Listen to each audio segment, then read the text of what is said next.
حضرت مریم علیہ السلام اور ان کی والدہ کا تذکرہ۔ قرآن کریم میں 20 مختلف مقامات پر حضرت مریم علیہ السلام کا ذکر موجود ہے۔ ان کے ذکر سے پہلے ان کی والدہ کا ذکر آتا ہے کہ زوجہ عمران نے نظر مانی کہ بیٹا معبود کی نظر کروں گی، مگر بیٹی پیدا ہو گئی، اور تاریخ میں یہ پہلی بار ہوا کہ ایک بچی کو معبود کی نظر کر دیا گیا۔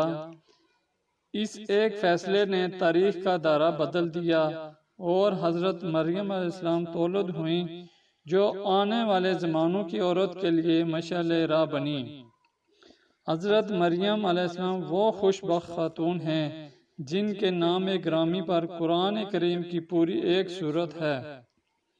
حضرت مریم علیہ السلام کی ایک صفت یہ بھی ہے کہ قرآن پاک میں حضرت عیسیٰ علیہ السلام کا نام ان کی ماں کے ساتھ آیا ہے، کیونکہ ان کے والد تھے ہی نہیں۔ حضرت عیسیٰ علیہ السلام نے ماں کی گود ہی میں اپنی ماں کی پاکیزگی بیان کی، اور وہ عورت جس نے اپنی عصمت محفوظ رکھی، پھر ہم نے اس میں اپنی روح پھونک دی اور اسے اور اس کے بیٹے کو جہاں کے لیے نشانی بنایا۔ سورہ انبیاء آیت نمبر 91۔ مریم علیہ السلام کا بیٹا مسیح تو صرف ایک پیغمبر ہی ہے، اس سے پہلے اور بھی پیغمبر گزر چکے ہیں، اور اس کی ماں سچی ہے۔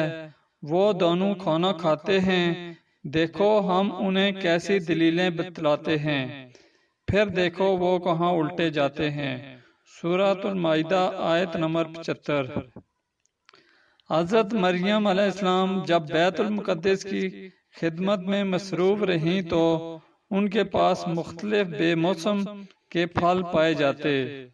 حضرت زکریا علیہ السلام نے یہ پھل دیکھے تو اللہ سے دعا کی کہ اگرچہ میری بیوی بانجھ ہے اور میں بوڑھا ہو گیا ہوں، مگر تو اولاد دینے پہ قادر ہے۔ جس طرح تو حضرت مریم علیہ السلام کو بے موسم کے پھل عطا کر رہا ہے، مجھے بھی اولاد عطا کر دے۔ پھر اسے اس کے رب نے اچھی طرح قبول کیا اور اسے اچھی طرح بڑھایا، اور وہ زکریا علیہ السلام کو سونپ دی۔ جب زکریا علیہ السلام اس کے پاس حجرے میں آتے تو اس کے پاس کچھ کھانے کی چیزیں پاتے۔ کہتے، ہے مریم، تیرے پاس یہ چیز کہاں سے آئی ہے؟ وہ کہتی، یہ اللہ کے ہاں سے آئی ہے، اللہ جسے چاہے بے قیاس رزق دیتا ہے۔ سورہ آل عمران آیت نمبر 36-37۔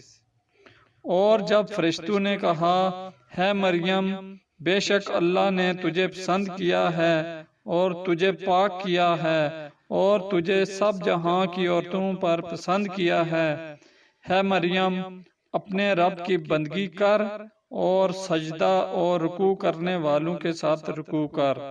سورہ آل عمران آیت نمبر 42 اور 43۔